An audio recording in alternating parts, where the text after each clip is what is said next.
Hey there, folks. Ethan here. We know you're missing the regular long-form episodes, but we've got a lot of exciting content coming up soon, so we're not quite ready to return to those. But we did want to share this exciting interview with Kudret Özersay, the former foreign minister of the Turkish Republic of Northern Cyprus. The TRNC, as it's known, has existed as a de facto independent state since 1983, but is today recognized by just a single UN member state, Turkey. We'll talk about what it was like to live through the island's violent partition in 1974, his experience representing an unrecognized state on the world stage and in negotiating rooms, and how the Cyprus problem might finally be resolved. I hope you enjoy.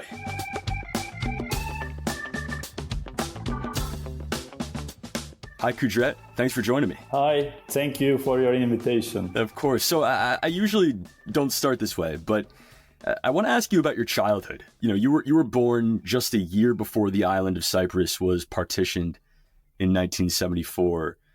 What do you remember about those times? Well, I was 6 months old in 1974, less than 1 year. And it was a kind of a trauma, I must say, because I lost almost all the male person in my family, including my father. They were all executed as part of the armed conflict between the Greek Cypriots and the Turkish Cypriots. And for many years, more than 30 years, we were unable to have their body back. Therefore, they were missing persons for many years. But after some work conducted by the Bicommunal Missing Persons Committee, and exhumations, they were found, and finally, some years later, after 3 decades, we, the families, were able to bury them, basically. So that was a trauma. And to be honest, at that age, it was not possible for me to remember something. But the things that we hear from our family, we were actually affected persons of the Cyprus conflict. Not only me as the Turkish Cypriot, but also the Greek Cypriots. And I acknowledge that. So everywhere, armed conflict and war is not something good, and it affects the civilians, maybe, most of all. So we lost our property in the south. We left our village in the south. We lost our family members during the conflict. And altogether, all the remaining members of the family, we moved to the northern part of the island. So we left our house there. Some Greek Cypriots started to use our houses, and we came to north and we started to use the house of another Greek Cypriot. So it was a complicated, traumatic thing for both communities in Cyprus, for both Turkish Cypriots and Greek Cypriots. How does it feel that you're unable to visit the town you were born in? Well, in fact, because my childhood was mainly in the north, I didn't have that feeling. But for my mom, there was that type of a bad feeling. But of course, because her husband was executed there, she was not that willing to go back to the village anyway. All these things affected the characteristics and the personality of many people in Cyprus. So there are thousands of affected persons, both Greek Cypriots and Turkish Cypriots in Cyprus. And I am one of them, unfortunately. Fair to say that the trauma of those years continued to impact efforts to resolve the conflict today, right? Yeah, that's one aspect, and one of the important aspects, that's for sure, because it contributes or it shapes the way the communities perceive and understand the conflict itself, or some of the important subject matters of the conflict. So the way you interpret it is not objective. It is something subjective, shaped based on your traumas. That's for sure. You've had a fascinating and wide-ranging career, and I'd like to use your experiences to guide our conversation here. The first part of your CV, which must be 25 pages long, that I'd like to discuss, is your time as foreign minister. What's it like to be the Northern Cypriot foreign minister. I mean, you're representing a country that's recognized by just a single UN member state, Turkey. Correct. What kind of diplomatic work can you do? Well, of course, it was an honor. After all these difficulties in my life, reaching to that level as a result of a political struggle, forming a political party, and ending up with a member of the cabinet and the foreign minister, because my education was diplomacy, foreign relations, and international relations, and all those theoretical things, you had the opportunity to implement them, put them into practice, but of course in a limited sense, simply because what you have said. Turkish Republic of Northern Cyprus is recognized only by Turkey. It is an unrecognized state, and sometimes, because of the general understanding of international community, it is not treated as an unrecognized state, something less than that, a kind of an entity. There is one advantage here, which I also used, and that was that although it is unrecognized, because you are one of the conflicting party of an international dispute, which is the Cyprus conflict, different countries accept you and tries to hear your voice as well, your position as well. So as the foreign minister, not with my official title, I was invited to the White House, for example, and I had a meeting with one of the top senior advisor to Trump, for example, Fiona Hill, and we had a long discussions and meetings with her, for example. But she didn't accept me as the foreign minister. She did accept me as one of the Turkish Cypriot elected person, but it doesn't matter. So I was able to explain my position to her as well. But we had some serious difficulties because of this non-recognition. I would like to share with you one of my very interesting experience during the COVID-19 period, because I was not only the foreign minister, but also the deputy prime minister at the same time.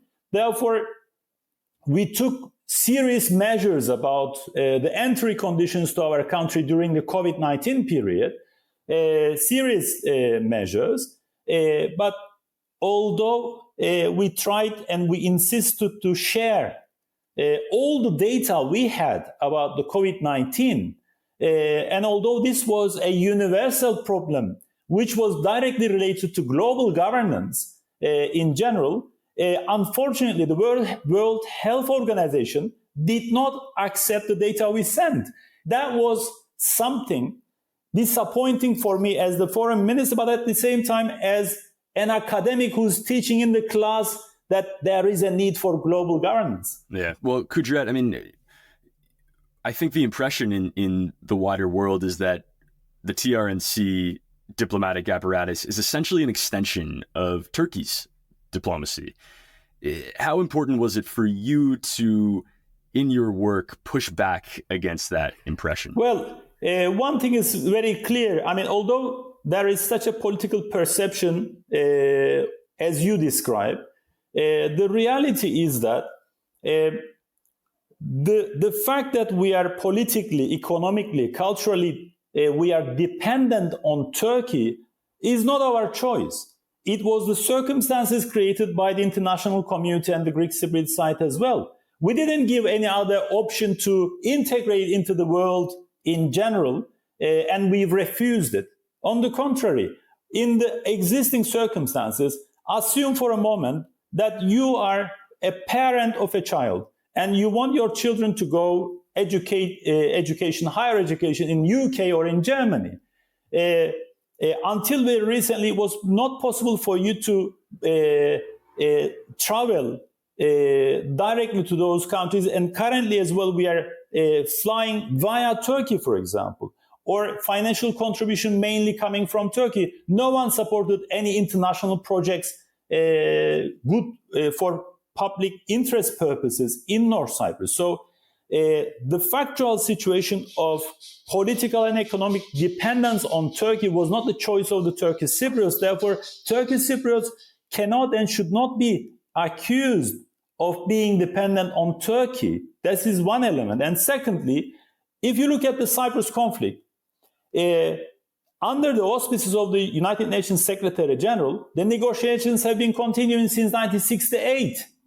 And it is not continuing between Turkey and Republic of Cyprus and so on and so forth. It is ongoing between the leaders of the two communities. Therefore, in this conflict, one of the main conflicting party is the Turkish Cypriot side. Therefore, the will of the Turkish Cypriot side, either it is represented by the president or represented by its foreign minister, is the will of the Turkish Cypriot side, which is important for the United Nations as well. Yeah. In that sense, it shouldn't be, in a way,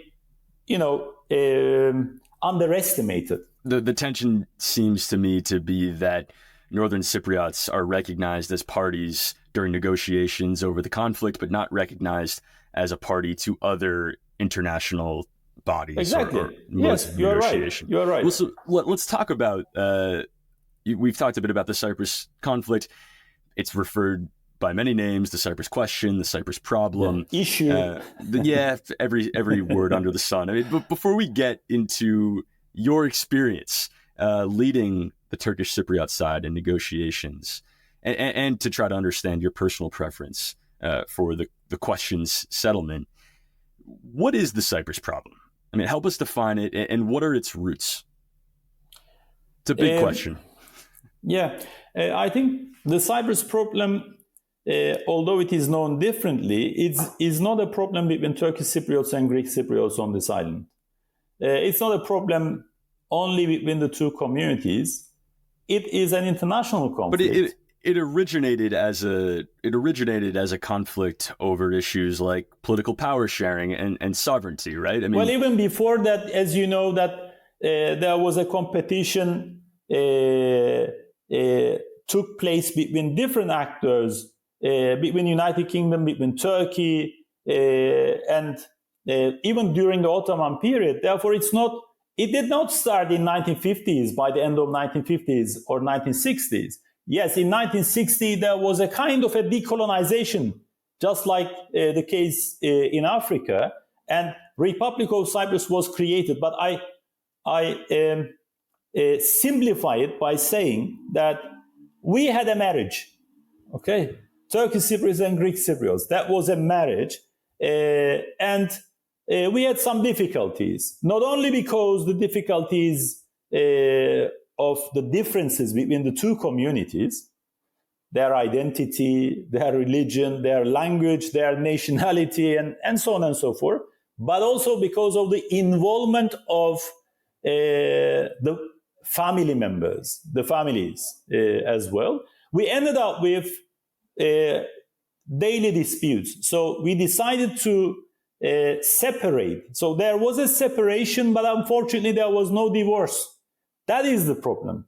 Now, after 1964, can you imagine? I mean, we created a federation, we made a marriage, and it collapsed. After 1964, officially we did not divorce, but there was a separation. And we started to live outside the house. They got the house, which was the Republic of Cyprus, and we are out. And we tried to build a kind of a shed in the garden. This is the TRNC. You know what I mean? This is something like that. So if I may simplify that. And now, for the last 50 years, more than 50 years, we have been trying to remarry again or renew our marriage, let's say, based on our concerns, our fears, our traumas, and so on and so forth. And again, together with the concerns, expectations, and interests of our families. Well, so what's your preferred solution to this question of reunification, getting everyone back together under one roof? There's been the Annan Plan, named after former UN Secretary General Kofi Annan, that sought to create a bizonal federated republic on the island. I guess two houses. Yes. That was the idea. Two houses on the same lot. That was the main idea. Two constituent states forming federal Cyprus as a roof, as you said. That was the idea. But that didn't work either, because in the separate simultaneous referenda, the Greek Cypriot side rejected that. Although the Turkish Cypriot accepted, the document was deemed as null and void and collapsed. And can you imagine, just after such a rejection of the Greek Cypriot side, the Greek Cypriot ruled Republic of Cyprus was accepted into the European Union as the full member of the European Union.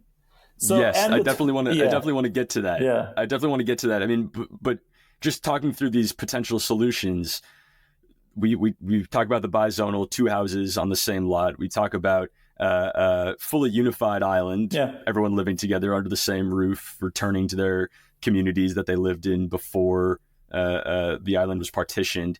There are 2-state solutions. In your mind, what's the most realistic and best solution? I think one thing is clear. Generally, outsiders are referring to the UN Security Council resolutions, and they are saying that, well, there are too many UN Security Council resolutions calling for bicommunal, bizonal, federal Cyprus. Therefore, this has to be the basis of the solution of the Cyprus conflict, which I disagree, because we tried a federal solution, it failed. We tried to establish another federation for another 50 years. The struggle to create another federation failed. Now there is no negotiation. And if we continue to establish a similar type of a thing which has already been collapsed, I think it will take another 50 years. We wanted to try to find a federation, but now the situation is different. Now one party is asking 2-state solution. The other party, the Greek Cypriot side, asks the federal solution. Therefore, as long as the Greek Cypriot side fails to convince the Turkish Cypriot side for federal solution, and as long as the Turkish Cypriot side fails to convince the Greek Cypriot side for 2-state solution, there is no point for negotiation. This is the understanding of the Secretary General now. And it says that there is no shared common ground to start the negotiation. Are you saying that a 2-state solution here is the most realistic, or are you saying that it's the best, or are you saying it's both? I'm saying that any solution, in any solution, the parties has to convince the other side. Therefore, the 2-state solution is possible in Cyprus, as long as it includes the logic of peaceful coexistence on this island, I believe. It is also reasonable, but as long as we are willing to satisfy the Greek Cypriot side as well, convince them as well. What are we going to suggest them for 2-state solution? What will be in their favor in this picture? We have to describe it, and then we will be in a position to negotiate it. Our understanding is that, my personal view is that to jump into a partnership or a marriage, as I described, without a preparation or transitional period or evolutionary period, it's very risky. What we need is to find alternative ways of cooperating in the field of energy, in the field of education, in the field of natural gas, in the field of environment, illegal migration, and so on and so forth on this island. And this can be a kind of a modus vivendi, a transitional arrangement which will not cause recognition of TRNC, which will not cause upgrading the status of this and that. We are able to resolve some of the problems through cooperation, and I believe that this is something which will create interdependence between the two sides, and gradually, as an evolutionary process, we can then be able to create a kind of partnership. What is that a kind of partnership? It doesn't necessarily has to be something like federation, confederation, 2-state solution. That is the end of the movie. We need to seize the moment and cooperate now, build that mutual trust, produce something together, and only in that case a marriage can be a successful marriage.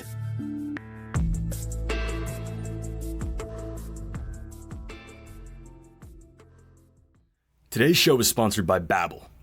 Going on vacation is great, but exploring the world like a local is even better. And not speaking the language is no longer an excuse. Babbel offers 10-minute lessons designed by real language experts focused on conversational skills in 14 languages, so you can learn a language in 3 weeks and board your next flight abroad with confidence. Check out the link in the show notes to learn more.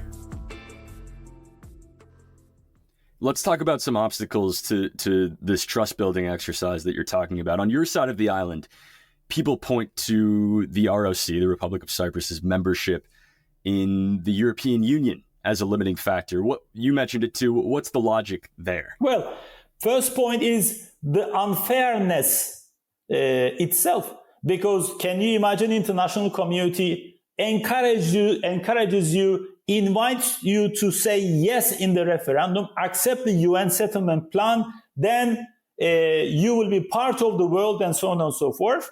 And you accept, your counterpart rejects it, and they are given a kind of an award. They are now member of the European Union, and they are able to prevent the EU process of Turkey as well. I know that Turkey has its own domestic problems of democracy and so on and so forth, but still, the accession process of Turkey into the European Union is blocked by the Greek Cypriot side, which is one of the negative elements affecting the perception of the Turkish Cypriots about the Greek Cypriots and their EU membership. And secondly, EU and some of its institutions are, of course, has to take into consideration the position of their member state. And the Republic of Cyprus, although it is administered only by Greek Cypriots, represents the view of Greek Cypriots, but in an international conflict, in a Cyprus conflict, only one of the conflicting parties' view is taken into consideration by the European Union because there is solidarity between the member states. So it is not seen by the Turkish Cypriots as a kind of honest broker. Yeah. Well, Kudret, on the other side, people would say that the ongoing presence of Turkish soldiers, about 40,000 of them, and Turkish President Erdogan promised to increase the size of the force. Some people would say that that's a destabilizing factor, an obstacle to peace. How would you respond? To be honest, if you look at the number of armed conflict after 1974, you yourself can answer this question. The stability was established after 1974, and we did not argue in the past that this number of armed forces should stay on this island. Different formulas we worked on, and we said yes in the Annan plan to gradually decrease the number and keep it with less than 1,000, basically. Had they accepted the Annan plan today, the number could have been less than 1,000. Can you imagine that?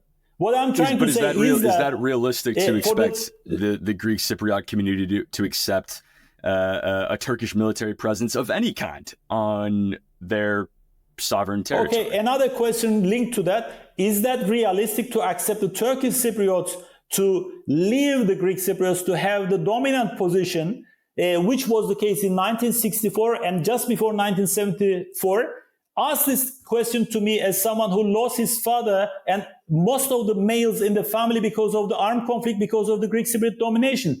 That requires, we need a kind of a balanced security arrangement on this island because of those traumas. Yeah, that's fair. I'm not disagreeing. I understand your question, but there is this aspect. Two sides of the coin. Right. But I heard you say earlier that conditions on the ground have changed. I think the invasion in 1974 was responding to the belligerence of the Greek government, which was run at that point by a military junta. There was a military coup d'etat conducted by the Greek government in 1974. Today, the Greek government is a relatively stable democracy. Do members of the Turkish Cypriot community still worry that a bizonal confederation of some kind or a unified island could ultimately lead to conflict, intercommunal conflict? But the difference is, in 1974, it was not the Greek armed forces who executed the Turkish Cypriots. It was the Greek Cypriots military elements who executed the Turkish Cypriots. Therefore, one cannot say that, well, now Greece is okay, Greece is fine, there is democracy there, and there is no such risk about safety or security of the Turkish Cypriots. That's not the situation on the ground. But one thing is clear, yes, those traumas still exist. Yes, circumstances have changed. Therefore, if we manage to gradually create a kind of a cooperation between two sides, I believe that at one stage, a kind of a demilitarization process can start between the parties gradually and parallel to each other. That is another aspect which will help the future mutual trust to be created. I'm not saying that this situation should not change, but what I was referring was that as part of a comprehensive settlement, Turkish Cypriots accepted a reduction of this force as suggested by the international community, United Nations, as part of a peace deal. But it was rejected. Would the Turkish Cypriot accept a situation where Turkey is no longer a security guarantor for the Northern Cypriot? Why should they? Why do you think that they should? Because we are not talking about a political choice here, but instead we are talking about a right which is deriving from an international treaty. In 1960, a treaty was concluded, more than one treaties, which was my PhD thesis. One was the Treaty of Guarantee, and a right derives from the Treaty of Guarantee being a guarantor. And even Greece today calls herself as the guarantor of Cyprus. There has to be a balance between these things. Let's look at the wider world. Is Northern Cyprus... You're not in government, but is Northern Cyprus currently? Yeah, yeah. I was going to say you look much younger than you did a few years ago. Are there normalization agreements going on or negotiations going on between Northern Cyprus and Russia right now? To the best of your knowledge, I think from the international developments perspective, world.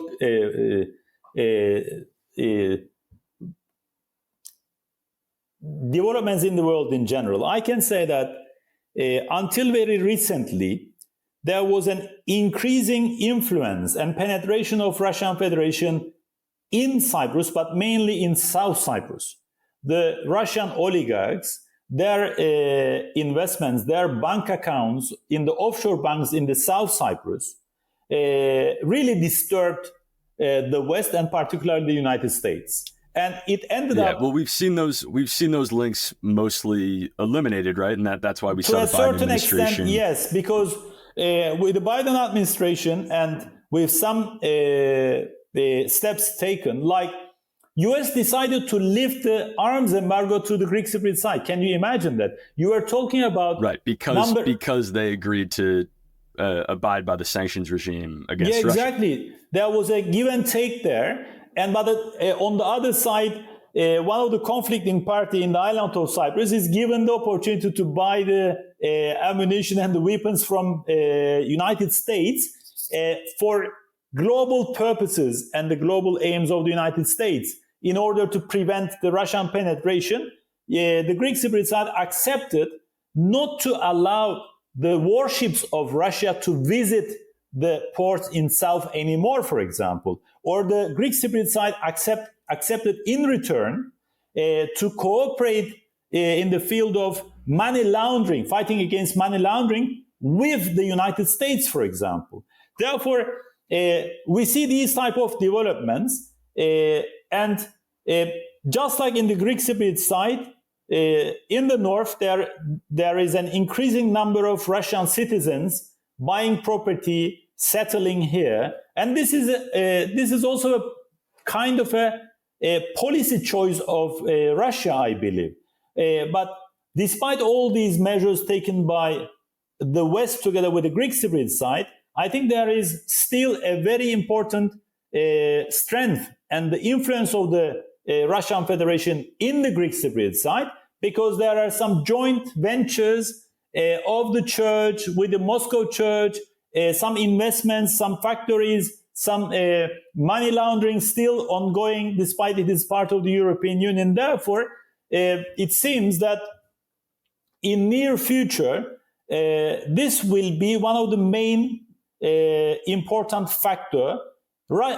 United States will focus on keeping Russia and China as well outside Eastern Mediterranean and outside the island of Cyprus. But there is one practical way of achieving that. And this is what I would like to suggest. Recently, in the Middle East, United States took an initiative and brought together some of US allies together, Israel and the Gulf countries together, a kind of a normalization through the Abraham Accords, as you know, and a kind of a deal reached between Lebanon and Israel. And the main logic there was to keep Russia outside and bring the potential allies together and help them to cooperate, particularly with the facilitation provided by the energy companies, because Lebanon does not recognize Israel. Israel does not recognize Lebanon, but they sit and negotiate with the facilitation of the US and energy companies a kind of a maritime delimitation agreement. Therefore, cooperation with the help of United States between the potential US allies in the Eastern Mediterranean is the best choice that can work now for the future of Cyprus and for the national interest of the United States as well. Therefore, I think in order to minimize the effect of Russian Federation in North Cyprus, although you cannot prevent the people to come and buy and settle, basically, is to help the Turkish Cypriots to cooperate with the Greek Cypriots and Israel and Turkey in the field of electricity, energy, natural gas, and some solar panels project is there, and also through the pipelines, because such an interdependence situation here will help the United States to achieve stability in the Eastern Mediterranean. There is one risk, no one talks about it. Syria is the best ally of Russia, as you know, and Syria is the only country who did not so far identified and delimit its maritime zones in the Eastern Mediterranean. But when the time comes, with the normalization of the Syrian regime, now it is accepted again back to the Arab League, Syria will announce those areas in the sea, and most probably the Gazprom, the Russian company, will come and invest there. Therefore, we will see another presence of Russian Federation in the Eastern Mediterranean. Therefore, it's very time and it's very important for the US to take an initiative to bring the parties to cooperate both on the island and around the island as soon as possible. This is my opinion. So you didn't quite answer the question. Are you saying is the TRNC government using its deepening relations with Russia as a negotiating tactic in order to because TRNC government attention from the West? I didn't say that, and I'm not saying that, because TRNC government does not have such a contact with the Russian government. But one thing is clear, and everyone can make his or her own assessment on it, and that is the Turkish foreign policy.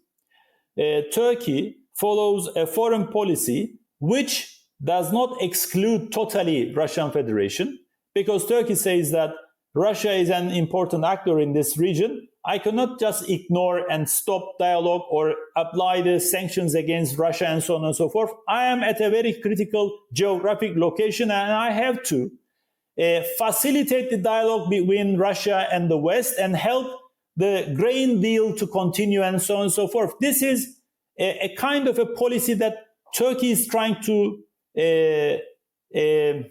strike a fair balance. It's not an easy job, I know that. There are some criticism in Washington. I'm following very closely the think tank organizations. But I think based on the bitter experience Turkey had in the past, Turkey is trying to reformulate its foreign policy. I believe that it has not been fixed yet. It is still in the process of reshaping. Kudret, last question. We haven't seen any serious negotiations since the Crans-Montana dialogue fell through in 2017. Are you optimistic that negotiations could restart soon? I think if there is not common understanding about the ultimate aim, the basis, negotiations can serve only for conflict management purpose, not conflict resolution. Therefore, I believe that there has to be a representative facilitating that dialogue between the parties, and it should have two functions, or there has to be two parallel processes. One is to try to find a common basis between the parties, and if and when that basis is found, beginning of the official negotiations. And as I said at the beginning, this can be something in between the federation and the two-state solution, or a great bargaining and opening by one side to convince the other that federation is acceptable, or to convince the other side that the two-state is acceptable. We need a gradual evolutionary model, and this is the second parallel process which we need, I believe, and that is cooperation between the parties. Not between the two states, not between the two communities, cooperation between the Turkish Cypriots, Greek Cypriots, and also Israel, Turkey, and the other actors. And we need an initiative. And I believe that because of the reasons I explained, that initiative will come from the United States or from the West. And a representative will facilitate that dialogue. Sometimes you may need behind the curtain negotiations for these type of things, but it will not end up with the recognition of one Turkey, the Republic of Cyprus. It will not end up with the recognition of Greek Cypriot side of the TRNC. It will be a kind of a transitional deal, a modus vivendi between the parties until the ultimate or final settlement is found. This is what we need. Okay, let me ask you just one last really quick question. I know we're over time, but are you seeing those parties interested in negotiating? I mean, would Erdogan, given his mistrust of the EU and of the West as it currently exists, would he be willing to restart those negotiations on anything less than a two-state solution? If you look at the current situation, current state of affairs between Greece and Turkey, you can see a positive agenda approach they accepted, and they decided next month high-level meetings for confidence-building measures between the two motherland countries. So since Greece and Turkey, even in the absence of a European perspective or accession process, since Greece and Turkey can start confidence-building measures in the field of tourism, in the field of energy, and so on and so forth, despite their dispute continues on sovereignty-related issues like maritime zones, why not in this island, Turkish Cypriots and Greek Cypriots cannot start that type of a confidence-building cooperation activity despite the ongoing nature of the sovereignty conflict? It is possible. And I think most recent visit of the Prime Minister of Greece to South Cyprus was aiming at encouraging the Greek Cypriot leader to accept this logic. Don't insist on immediate and federal solution now. Let's start from somewhere, and at one point maybe it will help and facilitate the negotiations to start. Okay, well, I have so many more questions I wish I could ask you, Next time. I'll let you go. Thank you so much for coming on. Thank you so much for giving me this opportunity. And that's going to do it for me. Cyprus is one of my favorite issues to learn about. The regional dynamics, the way the EU memberships of both Greece and the Republic of Cyprus limit their incentives to negotiate, and of course the ongoing Turkish military presence on the island. It all seems so intractable. And yet to hear Kudret talk about it, there's good reason to be optimistic. If you like this show, please feel free to leave us a rating and a review wherever you're listening to it. In the meantime, I'm Ethan Plotkin. See you on Tuesday.